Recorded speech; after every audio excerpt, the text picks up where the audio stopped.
বিসমিল্লাহির রহমানির রাহিম। একটি মাত্র ডিম দিয়েই তৈরি করা যাবে আজকের এই তুলতুলে নরম কেকগুলো, তাও আবার চায়ের কাপে। আটা অথবা ময়দা দিয়ে তৈরি করতে পারবেন এই কেকগুলো। আসসালামু আলাইকুম রহমতুল্লাহি ওবারাকাতু। Welcome back to my channel. আমি জান্নাত। আজকে শুরু করছি দারুণ একটা রেসিপি। আশা করছি আপনাদের এই রেসিপিটা ভালো লাগবে। আজকে আমি এই চায়ের কাপের সাহায্যেই মেজারমেন্ট করব এবং এই চায়ের কাপ দিয়েই কিন্তু কেকগুলো তৈরি করব।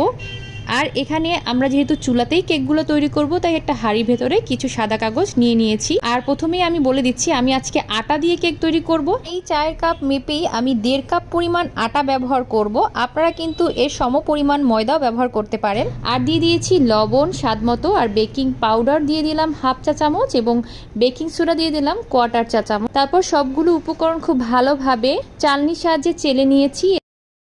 এতে করে কেকগুলো খুব সুন্দর হয়। তো বেশ